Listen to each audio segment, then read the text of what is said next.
Look away from me. Let me weep bitter tears. Do not labor to comfort me over the doom of my daughter's people.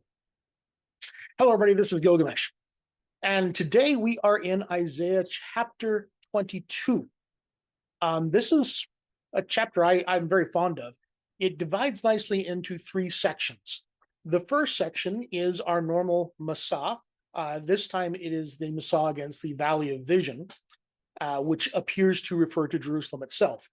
Then there are two other sections that are directly addressed to two particular court officials in the time of Isaiah, Shebna and Eliakim. And I think that all three of these are interrelated, possibly all part of one prophecy, although it does neatly divide into these three sections. It seems that, well, as we look at this, it seems that Isaiah is addressing multiple kinds of people and multiple kinds of reactions inside the city of Jerusalem. Now, the backdrop of this is the very terrifying invasion of Jerusalem in 701 BCE by the Assyrians. In some ways, the book of Isaiah leads up to this point as its great dramatic moment. We have seen the northern tribes destroyed by the Assyrians. Numerous people try to put together some type of a coalition to stand against their power. They are unstoppable. There is no power on earth that can stand up to the king of Assyria and his men. So one of the things to think about with this is, are the people of Jerusalem wicked? It's a little bit of a loaded question, and it's hard to say what that even means, especially as we are 3,000 years removed from the situation that they were in. We know that unlike the tribes of Israel to the north, the people of Jerusalem will actually be successful in defending their city. They had a great prophet among them. They had what was perhaps their greatest king ever, in King Hezekiah, who was there with them. They had a functioning temple, and they are going to be saved by a mighty miracle. Like all people, there were those among them that were vain, that were short-sighted, that were distracted by the things of the world. And Isaiah does eventually say that they will be destroyed. However, that would not be in his generation. It would be 100 years later. As we look at our own age, if we compare like the 1920s to the 2020s, we can see a lot of differences between the jazz age and the Great Gatsby and the flappers and the speakeasies and the robber barons that used to be around in the 1920s and where we're at today. There are major societal shifts. There are generations between us, and we are not the same people as we were in the 1920s.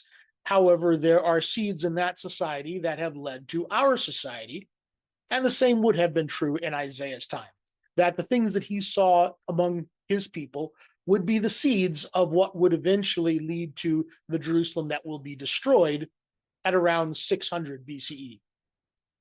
But here in 701 BCE, they were not going to be destroyed. They're going to survive this onslaught from Assyria. And so we have to take into account that whatever criticism Isaiah may have of these people, it does not seem to have been final. It seems that at this point, these were still a people that would come out on top. That may not always be so, but at this time, they still had this core part of them that was worth saving. So as we look at this, we start here in chapter 22, verse 1.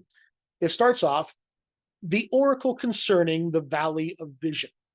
So the word oracle here, of course, is our word Massa that we've had many times now here, as we are still in the oracles against the nations. And this is one of those. This is Jerusalem's term. We don't know why Jerusalem is referred to as the valley of vision. In fact, we don't really have anything to specify what valley this is. Now, a common theory is that it perhaps refers to the Hinnom Valley. Why is it called the Valley of Vision? I don't know. Maybe that's because it's the valley that they're envisioning. There's a lot of destruction that's going to take place that centers around the Hinnom Valley, and it may be the focal point of this prophetic message, but it may not be that at all. Honestly, we really aren't sure what it means by Valley of Vision or where exactly this location is. But from the context, it does seem pretty clear that we are talking about somewhere just outside the walls of Jerusalem. The rest of the verse is kind of interesting. The Hebrew says, Ma lach epho. What is it with you? I think is the best translation of that phrase. What is it with you that you have gone up, all of you, to the roofs, shouting, spilling, a churning city, a town arrogant, going up to the rooftops, perhaps to conduct parties in the fine weather? This is part of the reveling of the city, unmindful of the disaster that's about to overtake it. We have this vision here, the people going up onto their roofs. Now, remember, in the Middle East at this time, the rooftops are flat, and it was a popular spot to go to for various things, just privacy sometimes. We know that like Bathsheba took a bath up there, that King David liked to go up to his roof and watch Bathsheba take a bath. So, I mean, there's a lot of activities that happen on roofs. We talk about, secrets being read from the rooftops and this sort of stuff. The rooftops were a place for social activities of various kinds. And they were an extension of the household. The house itself was often quite small, used for shelter at night and cooking, but in general, people would prefer to be out of doors. There's no air conditioning or anything like that would cause them to want to be inside. So they're going up to the rooftops here in this city, and it seems that they are going there to rejoice or relax or have a party of some kind. But they're doing this as the city is in peril. And what Isaiah tends to do throughout this first part of the chapter here is he seems to show different groups of people having very different reactions, because some people are rising to the challenge and others seem to not be. He says, your pierced are not pierced with a sword, and not the dead of battle. I'm not sure what he means here by you're pierced and you're dead, but he's saying it's not from battle. They're dead from something else. Maybe they are dead inside, is what he's saying. Or maybe he is saying that they are passed out drunk. That is possible as well. But the idea here is that they are not in their condition because of the result of a battle, at least not yet. And then he has this little brief chiasm here. All your leaders have fled together. Without the bow, they were captured. Your strong ones were captured. To a distant place, they had fled. Different translations have a few different things here. The wording that it actually has here is that all of your found ones were captured in the third line of this little chiasm here. But we think that that's not right. There's no other place that really portrays the leaders fleeing from Jerusalem here. And so this is a bit of an odd thing. In fact, in the story that we're going to get, the leaders tend to make some sort of a valiant stand at Jerusalem. And yeah, I don't know why it is saying that the leaders have fled here. Are we talking about something other than a physical running away? Is this perhaps some other kind of running from responsibility? It's not clear, but we don't have a lot of context other than this one verse as to the leaders fleeing the city. But that seems to be what he's saying here, is that they have fled, using the same word as he used for refugees in the previous chapter. This word for all your found ones in the third line, some believe that it should be amended to amitzaik, your strong ones, and that would make a better parallelism to it. And I agree.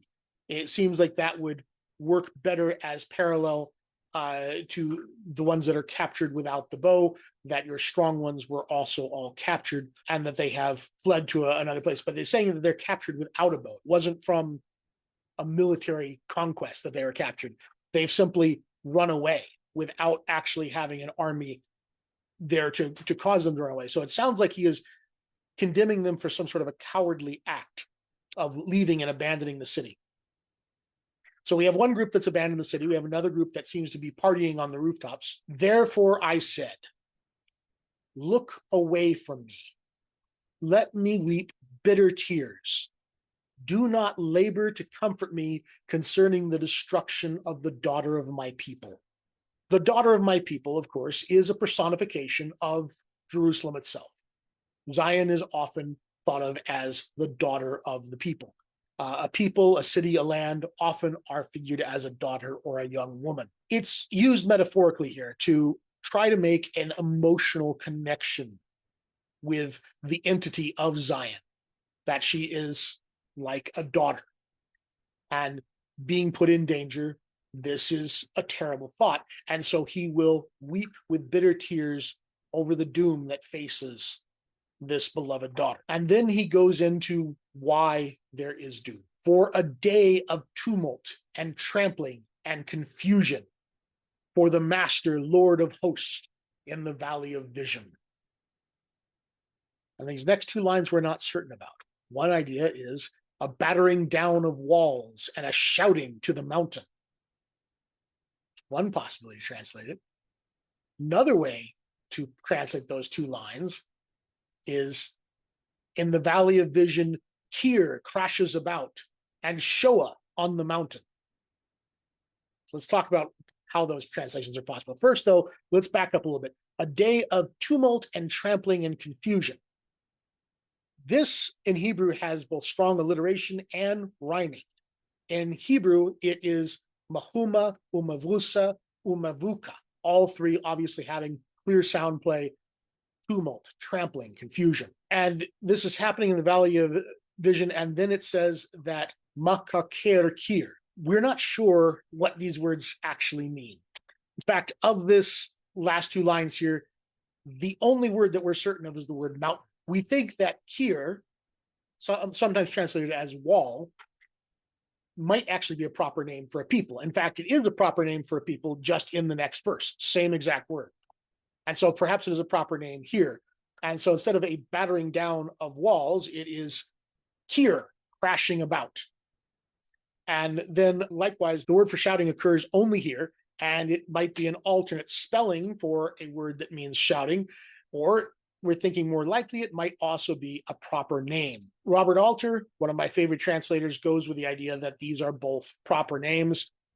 And I think I agree with him on this. There is another word here with kir where it's again a fun repeated syllable, where we actually have kofresh repeated 3 times here, makarker kir. And so it has this very rhythmic repeated syllable that Isaiah does tend to love. And it's right after our 3 rhyming words. So this verse is all about sound play. My best translation here, after all that, is for a day of tumult and trampling and confusion for the master, Lord of hosts. In the valley of vision, Kir crashes about and Shoah on the mountain. So with these 2 proper names of people that we don't really know much about who they are, we then follow that up in verse 6 with, and Elam bore the quiver with chariots and horsemen, and Kir uncovered the shield. So we have Kir again here. Now, Kir, as far as we know, is a distant region somewhere in the direction of Mesopotamia. It is mentioned in Amos 1:5 and also Amos 9:7. So we have a few other references to Kir.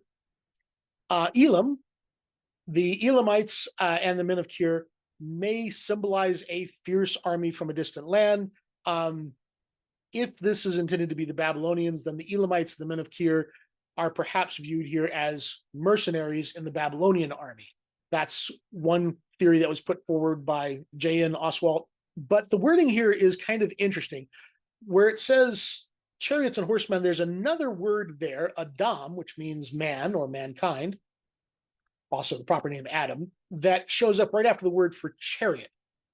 Barakev Adam, the chariot of a man. Seems kind of odd. Most translations just drop the word entirely and pretend it's not there. But in Hebrew, the letters D and R look very similar. And we think that maybe instead of being Adam, it should be Aram, which is the word for Syria. And so maybe this is yet another proper name that should be in there, so that this will actually be translated something like, and Elam bore the quiver with chariots and horsemen of Syria. And Kir uncovered the shield, talking about three different peoples that are involved in this onslaught of Jerusalem. And so the image here is Jerusalem having this vast army of foreigners coming up to its gates and attacking it. Now, there's the attack by the Assyrians in 701 BCE. There is the attack by Babylon that will happen a century later. It's not clear which one this is, but generally it's assumed that this is the Assyrian attack that will happen in Isaiah's lifetime. And that fits nicely with the other half of this chapter. But if this is the case, we are showing here that the Assyrian army was made up of several other type of mercenary or hired men that were making up the army, and that probably is true. So verse 7 here, it's interesting. This verse actually starts off with the common narrative idiom vayehi, which is often translated as "and it came to pass" or "and it was." One of the important functions of this word is to make clear to the reader that the story that is being told is in the past tense, because tense is not so straightforward in Hebrew. But here we are clearly talking about the future. By any interpretation that I've ever heard for this verse, Isaiah is talking about something that is yet in the future.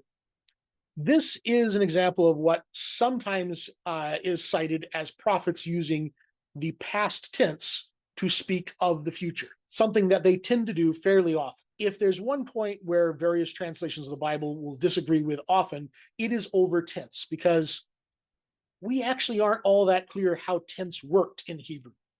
That's a subject for a whole nother video. Sometimes it's rather complex, but we're really not clear how tense worked in Hebrew, and there are multiple theories around it. And so you will see very respected translations that will disagree on tense. But here Isaiah seems to be addressing something in the past tense, even though it is clearly in the future.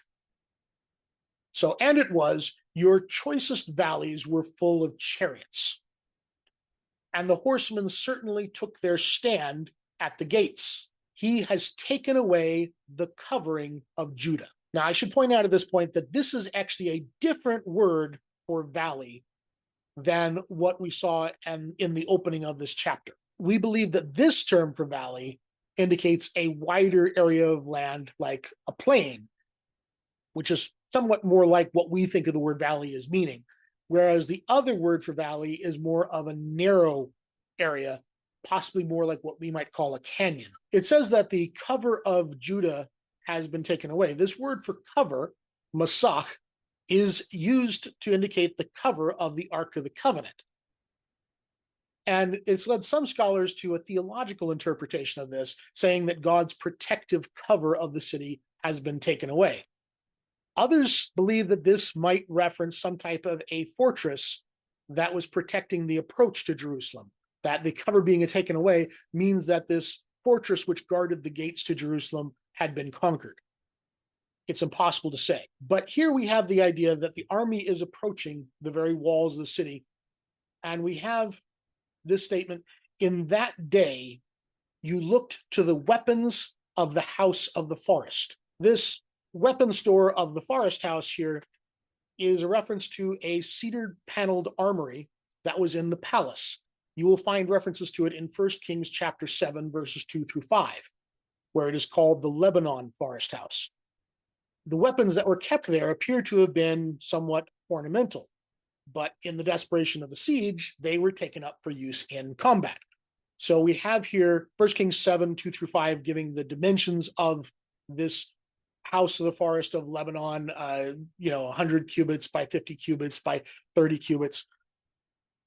And this is where they kept certain ceremonial weapons. And as they're seeing the armies coming, every weapon is going to be taken by the people. This seems very different than the laughing people on the rooftops.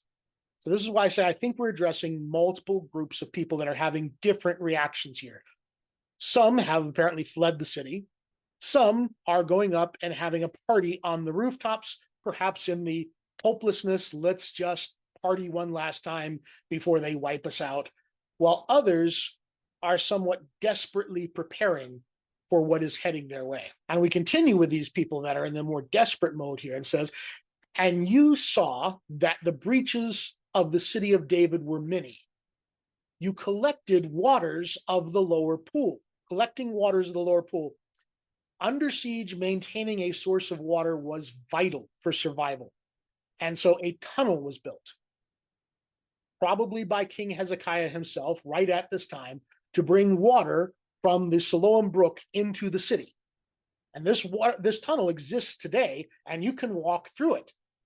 This is a picture of some great adventurers that walked through the tunnel. And you can see on this strapping young man here by the water on his shorts about how high the water got on the day that we went through. The stonework at the end of the tunnel, this is after the tunnel ends on the inside of the city here. I'm not going to say it's young. It's not. It is much younger than the tunnel, though. So this is a more modern stonework here at the exit to the tunnel. But the tunnel itself is this very fascinating area where they had a very interesting engineering feat where they started at both ends of the tunnel and drilled towards each other. That's not easy to do. You're very likely to not find each other if you try something like that. But they did it, and they even could hear each other digging on the other side. And as they got close to each other, they kind of fished around a little until they hit each other. And you can see where the two ends meet up, because the ceiling is very different on those two parts, where obviously the one was higher than the other. And so they had to then clear downward a bit to make them all meet up. And they were able to bring water into the city. Why would you start at both ends? Probably because time was really important. And you can drill in two directions twice as fast as drilling in one direction, because working in these close quarters is really difficult. But this is a 3,000-year-old tunnel that you can still go to and walk through today. You can still see 3,000-year-old tool marks on the walls from where they carved this out. And one of the things that they had was an inscription, one of the most famous inscriptions of the time, that tell the story of how this was dug. Now, this is a picture of where that inscription was found. This is not the original inscription, because the original inscription has been carved off and is now in a museum. It is housed today in the Istanbul Archaeology Museum. So they went through this major construction project here to build this tunnel and bring water into the city. And it says here, and you counted the houses of Jerusalem, and you broke down the houses to fortify the wall, and a reservoir between the two walls for the water of the old pool. So more references here to bringing in the water sources inside the city. But also they took the houses in Jerusalem and they broke them down because they needed materials to reinforce the wall. Now, this is another thing that we have found.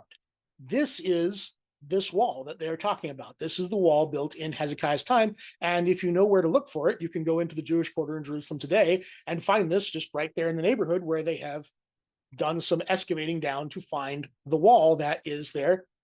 3,000-year-old wall. This is the wall that they built by breaking down houses to try and put up a defensive wall against the people of Assyria. So they brought in water sources into the city. They built this wall. They tore down their own houses in order to make it. There is a part here that is very, very serious about responding to this. And this is why I say that there's multiple groups here that Isaiah seems to be referencing.